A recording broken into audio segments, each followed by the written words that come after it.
Bubba, what you cooking, man?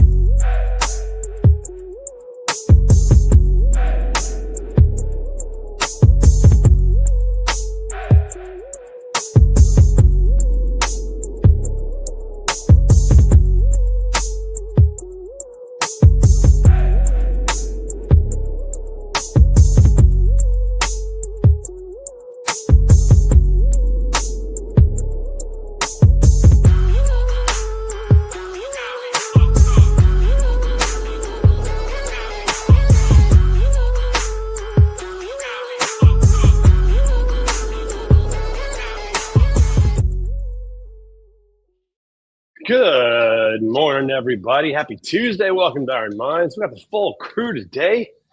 Glad to be back. Had a little sickness last week down in the Carolinas. Allergies got me, but I'm back today, feeling good. And everybody's with us. What's up, fellas? Man, I'm glad to have a full crew this morning too. Got a lot of cool stuff to talk about. Go around the horn. Man, I'm excited for a Tuesday. Lombard, are you in Louisville or are you in Austin? Where you at? No, I head out to Louisville tomorrow.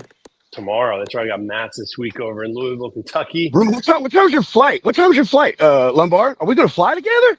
You flying on Austin? I'm flying at 11. Yeah, bro. Oh, you suck, man. I'm leaving at 6:30 on Delta. Oh, dude, that would have been. Oh, that plane wouldn't have known what hit it, bro. Delta. You probably got first class. No. I got, I don't know, what, mid class. I don't know what it is.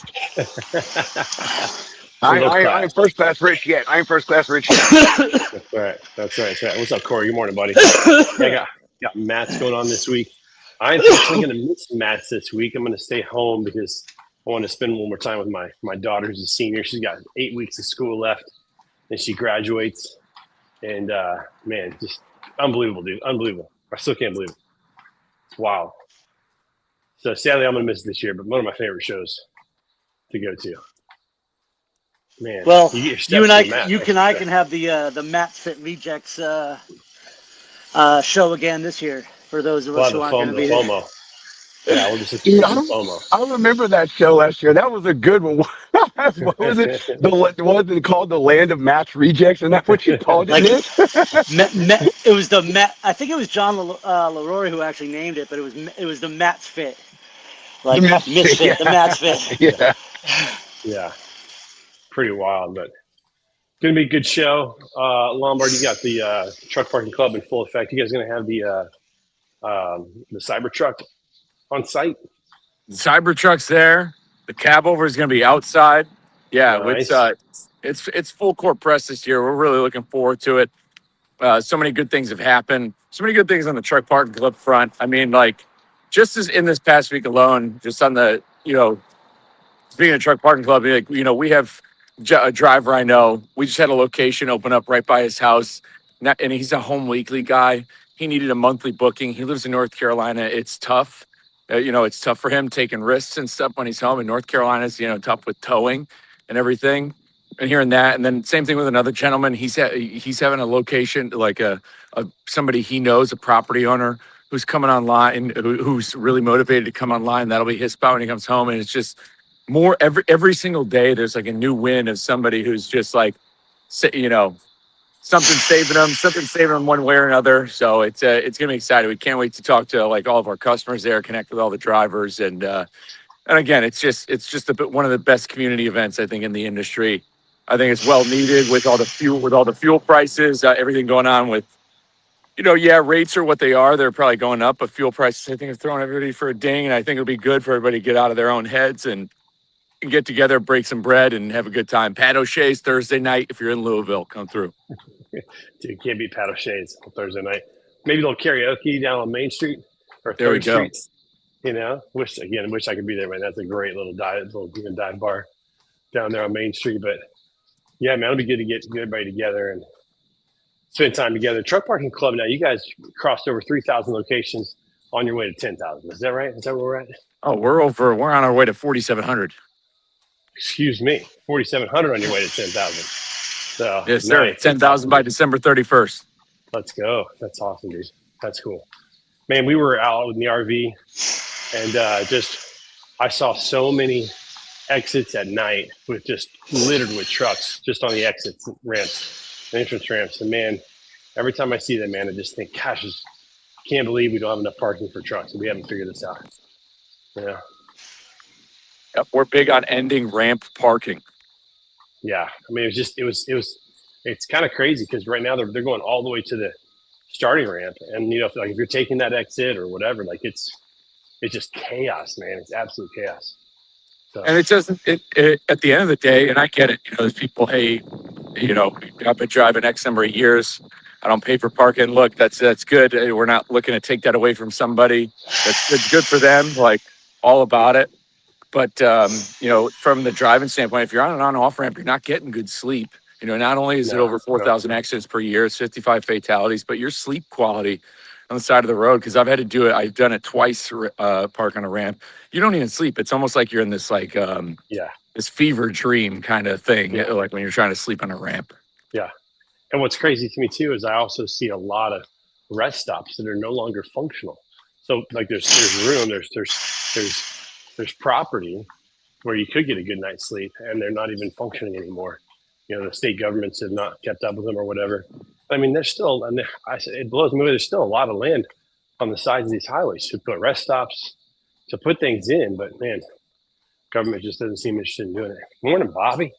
Bobby McGee with us this morning. What's that? Bobby McGee. Yeah, going around the horn. I did have an awesome story to talk about on Iron Minds, unless anybody wanted to cut in. Oh, it's all you, baby. Go. But I want to hear the story. Should we spotlight you? Should we do one of these and just let you go solo? All right. Yeah, up to you. No, it's just really cool to see a lot of things come full circle, things I want to do. Obviously, last year, go to Serbia with, to go race with Alex Bates. He's somebody who reached out to Nick and I, and tells us explicitly, like, hey, you've changed my life on fitness, blah, blah, blah. Like, somebody who reaches out and says that, wants to race, wants to do all that stuff. And, same kind of thing happened over this weekend. A gentleman a couple months ago, him and his brother, they own a box truck company, and they're going to, he's a CDL holder. They're going to be getting a semi truck soon. He reaches out to me, explicitly tells me, like, and he wouldn't even let me try to divert. I was trying to be humble about it, but he explicitly tells me, dude, I started running because of you, XYZ. I'm signed up for this Shamrock Shuffle 8K in Chicago, etc. He's like, I'd love for you to come up and run it. And I was like, count me in, I'm there. And so I got to go, so that's where I was. Like I took a red eye Friday night because I was still working. I left at like 10 p.m., flew up to Chicago. We spent all day Saturday. And then got to meet his entire family, his brother. We celebrated his dad's birthday. I visited his church, met the priest at his church. I made a post about it on LinkedIn, and then we ran it on Sunday, and that was the longest he ran, and it's like, and I lived for that opportunity, and I ran with him the whole time, and for me, running with that group and that speed was it's like party pace for me, so it's like I got to really lean back and enjoy the crowd. I've never ran in Chicago, so it's like to get into it with the crowd and then keep him going and just like. Almost be the Goggins in his pocket during that race. It was good. It was life changing. Like I've never had, like that's the type of stuff I live for. Like I could do that day in, day out versus going to Las Vegas or going to driving some car or anything like that. Like if I could go and just be these guys, just be somebody's Goggins in their pocket and get them fired up and his life is changing because of it. Like he's doing so much with the business. He's, there's this inherent belief him and his brother have, because his brother ran too, that they're getting into because they're getting into movement and they're prioritizing, health, and they're getting into this running. Like we were in the Uber on the way back to go get food, and they're already looking at all the races in the area in the Midwest, over the summer. They're just totally juiced by finish line high. Yeah, and they're just their entire mindset is shifted on this idea of what they can do. And it's just, it's these are the power, this is the power of social media. These are the power, some of the good things you can do for all the, crazy stuff we see out there and the crazy stuff going on is like, we still have an opportunity to impact so many people around us and not even know it. Like there's people who we impact where we don't even know it, but then the ones that we do, I mean, it just drives it home that much more. And so it's just great opportunity. I was in Chicago for all 36 hours and it was just every single hour counted. It was great. Goggins in your pocket. I like. I was gonna say, man, that first we have Elp on the shelf. Now we got Goggins in your pocket. I love it, dude. Just Stay call hard. Michael Lombard. Have him come run with you, dude. There's nothing better than Michael Lombard running next to you. Dude, that'll fire you up for a race. Hey, look at this. Is this a okay, I thought that was a sunrise. That's just lights. Okay, I thought we had a sunrise on our hands, but Not yet. No, we got another probably 40 minutes or so. Yeah, those clocks still got to catch up from those clocks jumping forward. Daylight It's saving, just starting out here. Oh, beautiful. Oh, look at that. Let's Just highlight getting that. right here. No, keep that up. Turn that around. Oh, look at that. Very nice. Oh, man. We saw some beautiful sunrises and sunsets in Carolina last week. That was pretty amazing. Went to, Where in Carolina were you? So we went to Asheville first. That was the weekend, 2 weekends ago. Went to Asheville, went to the Biltmore House, which is amazing. You've never been there. That place is unbelievable. Oh, I got to get rid of the full court press with Nick there. Went to the Biltmore House. That was pretty cool. My daughters loved it. It's like, princess's dream to go to this royal, mansion, 130,000 square foot home built by the Vanderbilts back in the early 1900s in that French aristocratic state. Absolutely phenomenal place. It's crazy. Now it's tourists. They do weddings there. Super expensive, of course, but the views were amazing. Blue Ridge Mountains in there. Just sitting in beautiful Asheville, North Carolina. So that was cool. And then we headed down to South Carolina, went to Charleston, and man, that's when I just did not do well with the allergies. Ended up getting a sinus infection. Was down for a couple of days, but the girls got to go to the beach and do some other stuff. We did tough it up and go to Fort Sumter, which was fun. See that.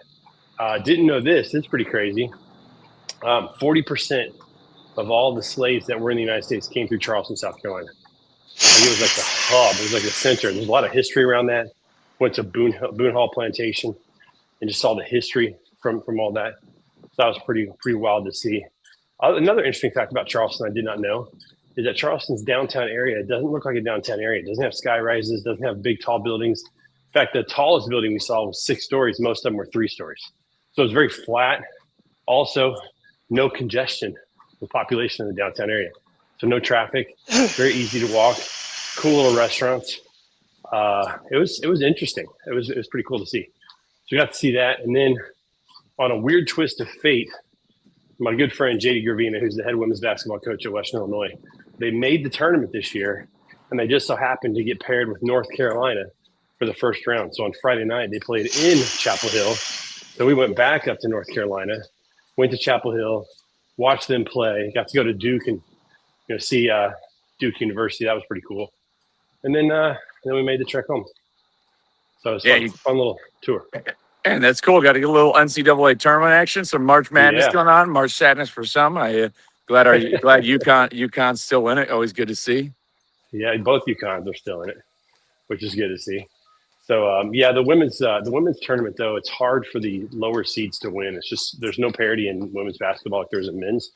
So the double-digit seeds just get stomped. But the competition is horrible. You get there, it's still fun to celebrate, But like my buddy we were talking about it. At every position, North Carolina was 2 to 3 inches taller than his girls, and 20 pounds heavier. It's like it's like JV versus varsity. You just can't overcome that unless you shoot lights out, and that's really, really hard to do on the road. So it was fun, but they got smoked. We knew it was going to happen. So yeah, women's sports is really, it's crazy because of Title IX. Universities have obviously there's more opportunities. There's more varsity sports for women at colleges than men because there's just fewer women who compete.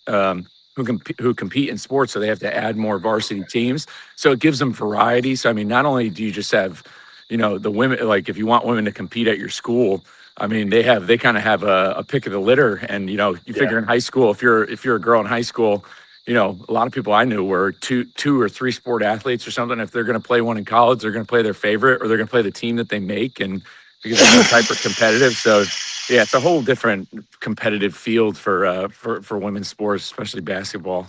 Yeah, it definitely is. Because like men have football, which is like 60 spots. So in order to equalize that, they have additional sports, like you said, and just trying to give away scholarships for people to come play. So the competition is not quite as good overall, but it's still really fun to get to watch them compete and do that. So that was a good time. And then I got to, we went to North Carolina. We drove on I-40 from Knoxville over to Asheville, and I got to see the destruction from the hurricane that came through.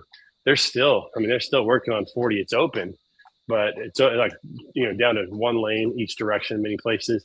I just could not believe how much that highway just fell off the cliff. That's crazy to see. I was thinking about that the other day when it comes to like how we think because it's off the news cycle, it's kind of over.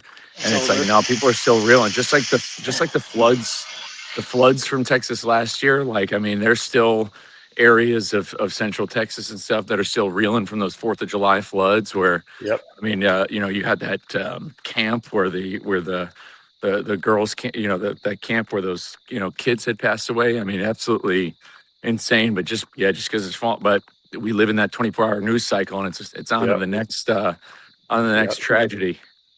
Yeah, even after leaving down here, a lot of the homes on the Gulf are still just destroyed, waiting for construction, waiting for a buyer, waiting for insurance, and we're going on 18 months? Yeah, just you're absolutely right, Michael. It goes out of the news cycle and everybody forgets about it, but the people that are living it, it's like every day, and it's crazy to me. Like I was just looking at what they're trying to accomplish by rebuilding 40. It's going to be a massive undertaking because they basically have to rebuild the cliff, that it was sitting on.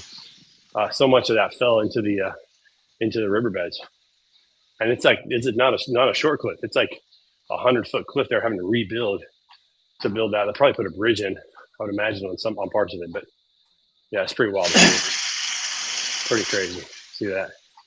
We came back through Virginia and Eastern Kentucky. Got really close to the ridge, and where Chris Thomas wasn't able to stop to see Chris, but was real close to where he lives, and got to see some nice backwoods roads in the RV, and pretty pleasant drive home. Stopped in Louisville for the night, and then made it back on Sunday. So let's go. And shout out to Cracker Barrel, by the way, our good friends at Cracker Barrel, because they love RVs. And man, we stop at Cracker Barrel. They let us park overnight for free. We go in and have breakfast in the morning. And man, it's like our favorite thing to do when we're just needing to sleep.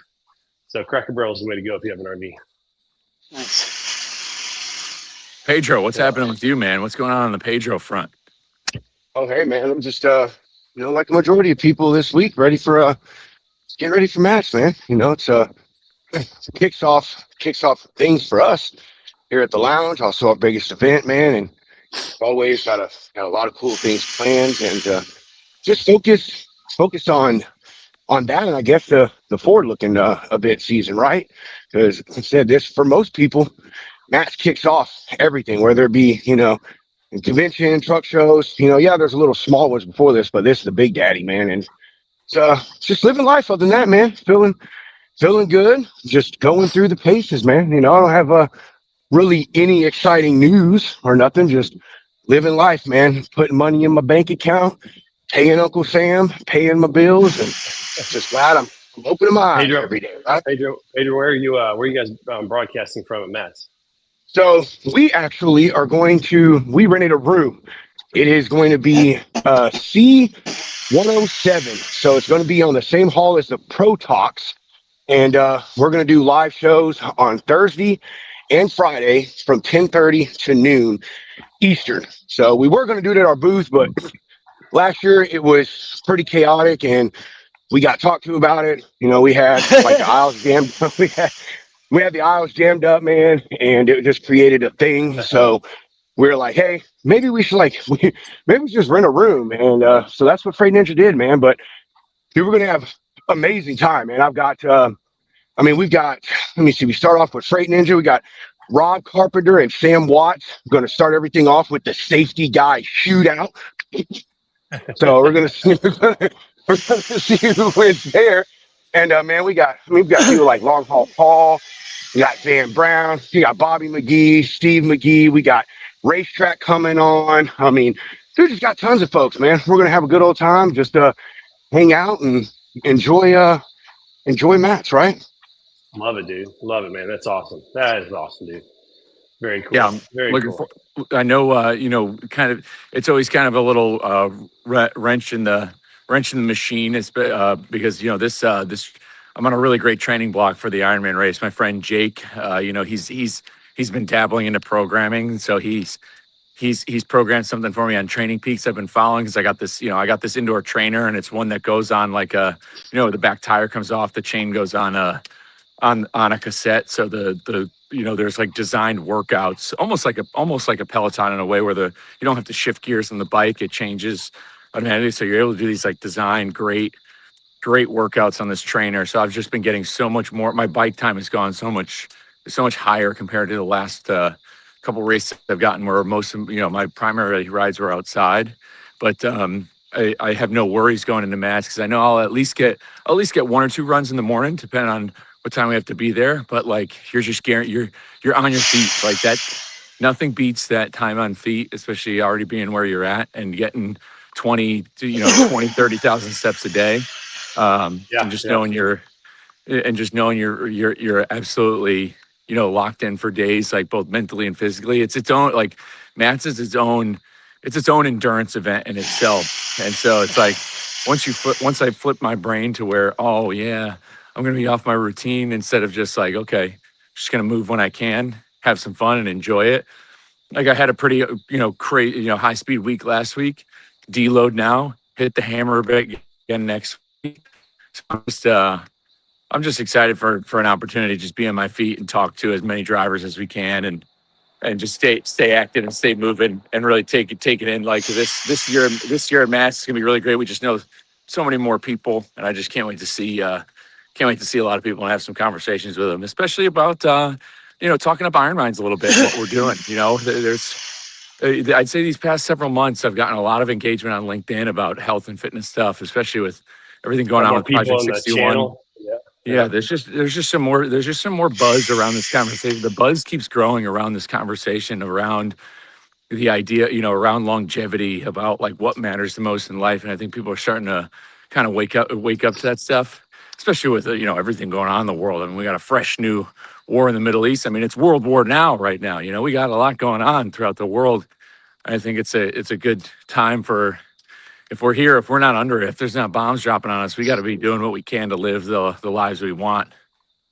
Yeah, so true. So true, man. You got a lot of new people in the channel, in the Slack channel, which if you're interested in that, just reach out and ask Lombard for access to that.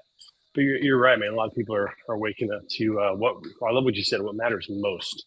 And, you know, taking care of yourself is right at the top of the list, because, man, you don't have that, man. Everything else tends to fall on the wayside, you know, that's for sure. Where are you staying in Louisville? You staying in a hotel? I know, us, the whole team, we got an Airbnb somewhere near, what's that called? Bard's? It's near Bardstown Road, which is funny because I call it Lombardstown Road. As you should. You know, we need to get a truck parking club RV. That's what we need. You know, sleep like a touring coach, you know, where there's like, you know, 8 beds in there, and the whole crew can just hang out on site. The RV, You just need to make sure you have sites. a truck parking club location to park it. Well, no, the RV, they have RV parking on site at the Louisville Expo. Like, you can be right there, dude. Like, it's a great spot. There's usually about, you know, 60 or 70 RVs that are parked there. It's a great spot. I was there a year ago, 2 years ago, something like that. Well, what's great is we do have the truck now, which I know, who knows? I mean, I know Hunter or something. We'll have to figure out a way to deck out a trailer, almost like one of those NASCAR trailers. That's need to deck something out like that. Yeah, something that the Tesla can fit in the back, and then you got some accommodations, some sleeping bunks and kitchen area and whatnot. You can have your little spot. You just set up there at Matt's, and you don't even leave. You know, everybody's just there. You're just partying, having a good time. You know, you don't have to go home. then you can do some running around the expo because that's a great little run. It's about probably a mile all the way around, maybe a little bit more, maybe 2 miles all the way around. Oh yeah, that entire parking lot. Yep.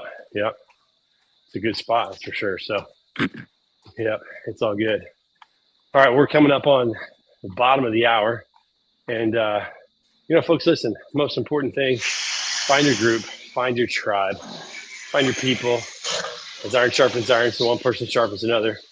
Get after it this week. See what you can do. It's spring. The weather is bouncing. By the way, did you guys see the weather? I posted about this in Missouri. Did you guys see the weather in Missouri this week? This is bananas. Check this out. So I'm going to see if I can put this up there. I don't know if you can see it or not. But we went from a high of 91 to 57 to 61 to 70 something to 90 again, back down to 61. Like, Go home whether you're drunk. dude, it's crazy this week, but it's going to be a great time to be outside. Spring is in the air. Flowers are starting to bloom on the trees, and it's going to be nice before you know it. So make sure you find your tribe, find your group. We'll be right back here next Tuesday morning. Until next time, everybody. Peace out. We'll see you guys. Let's go.